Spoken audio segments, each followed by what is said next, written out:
1968లో వేరే స్టూడియోలో అప్రెంటిస్గా జాయిన్ అయ్యాను.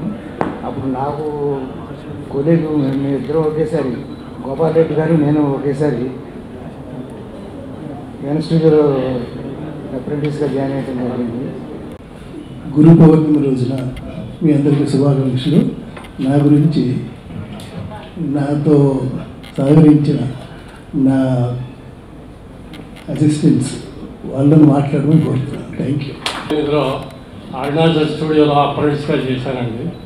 69 నుంచి 75 వరకు ఏవిఎం స్టూడియోలో కెమెరా అసిస్టెంట్గా పనిచేశాను. సీనియర్ కెమెరామెన్లకి అందరికీ నా నమస్కారం. అదేవిధంగా ఒక మంచి సంకల్పంతో ఈరోజు ప్రారంభించిన ఈ శుభ కార్యక్రమం నిర్వహిస్తున్న association, Telugu cinema association office bearers, committee members అందరికీ నా హృదయపూర్వక నమస్కారాలు.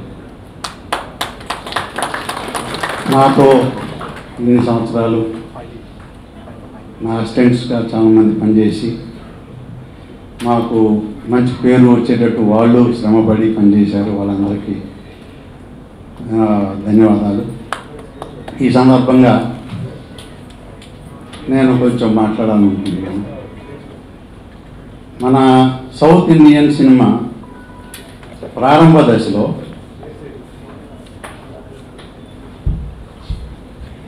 అన్ని భాషా సినిమాలు ఒకే చోట చెన్నైలో బాగా అభివృద్ధి చెందుతున్న సమయంలో కెమెరామెన్లుగా మన తెలుగు వాళ్ళే ఎక్కువగా ఉండేవాళ్ళు, నెంబర్ 1 పొజిషన్లో ఉండేవాళ్ళు. ఒక తెలుగే కాకుండా అన్ని భాషా చిత్రాల్లోనూ మన వాళ్ళే పనిచేసేవాళ్ళు అప్పట్లో.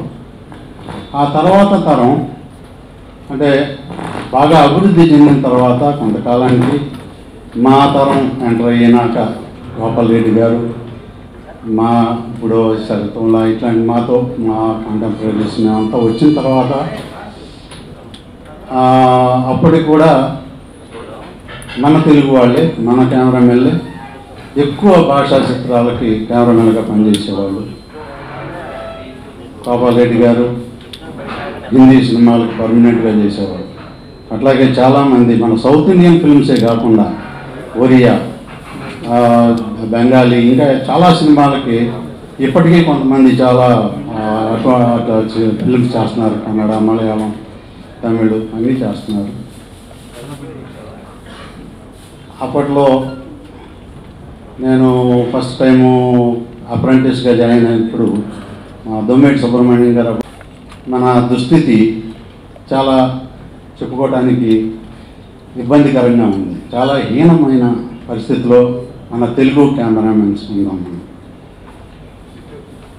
వేరే భాషా చిత్రాల నుంచో వేరే బయట నుంచి వచ్చే కెమెరామెన్లని మామూలు కనీసం అసిస్టెంట్స్గా పెట్టుకోండి అని అడిగే దీన పరిస్థితికి మనం చేరుకున్నాం. ఇది చాలా బాధాకరమైన విషయం. ఒకప్పుడు అంత వెలిగి ఎంతో స్కిల్స్ ఉండి అన్ని చోట్ల పట్టు సాధించి అంత పేరు ప్రఖ్యాతలు చేర్చుకున్న మన తెలుగు టెక్నీషియన్స్ ఇవాళ ఎందుకొని అంటే మనకి అసోసియేషన్కి పడదు, ఒక మెంబర్కి ఇంకో మెంబర్ పడదు. వీటి వల్ల మన అవకాశాలని మనమే అడ్డం పెట్టుకొని మనమే చెడగొట్టుకుంటున్నాం. ఇది సరైన పరిస్థితి కాదు. మన అసోసియేషన్ వాళ్ళు చొరవ చూపి ఇటువంటి డిస్ప్యూట్స్ అన్నీ సాల్వ్ చేసి అందరికీ మంచి అవకాశాలు వచ్చేటట్టుగా సహకరించి మంచి సిచ్యువేషన్ క్రియేట్ చేయాలి. దాంతోపాటు ఈ అసోసియేషన్ ఈ యూనియన్ మెంబరు దాంట్లో పనిచేయకూడదు, అతను దీంట్లో పనిచేయకూడదు అని మనం కొట్టుకోవడం వల్ల అవకాశాలు బయట వాళ్ళకి వెళ్ళిపోతాయి. అవకాశం ఎప్పుడైతే పోయిందో మనకు స్కిల్ నేర్చుకునే అవకాశం ఉండదు. స్కిల్ ఎప్పుడైతే పోయిందో 1-6 అవకాశం వచ్చినా కూడా మనం ప్రూవ్ చేసుకోలేము. వేరే డిపార్ట్మెంట్స్ కానీ వేరే వాళ్ళు డ్యూ అపాలజీస్ అటెండ్ అయితే నేనేం చేయలేను, నా చేతిలో లేని పని. ఒకటి అంటాను, మీరు చెప్పండి, ఆ సినిమాకి సౌండ్ లేకుండా సినిమా ఉండొచ్చా? సైలెంట్ మూవీస్ డైలాగ్ లేకుండా సినిమా ఉంటుందా? ఉన్నాయిగా. మ్యూజిక్ లేకుండా సినిమా ఉండొచ్చా? ఉందిగా. సాంగ్ లేకుండా ఉంటుందా? ఉండొచ్చుగా. ఫైట్ లాగా ఉండొచ్చు కదా, డైరెక్ట్ లాగా ఉండొచ్చు కదా, డైలాగ్ రైట్ లాగా ఉండొచ్చు కదా, ఏమి లేకపోయినా సినిమా ఉంటుంది. కానీ కెమెరా ఉండాలి, ఒక ఫ్రేమ్కైనా కెమెరా వెనకాల కెమెరామెన్ ఉండాలి. That is the power of visual మీడియాలో సినిమా పాత్ర.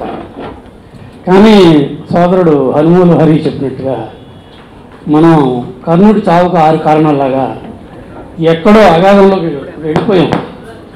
లోపం మనలో ఉందో అనేది కొంచెం చర్చలోకి వెళ్దాము.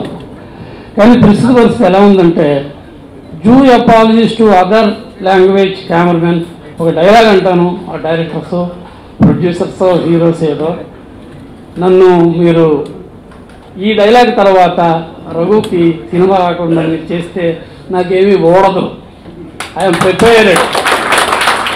ఎందుకంటే ఇప్పుడున్న ఏంటంటే ఇది ఒక మందు లేని మానసిక మాయరోగం.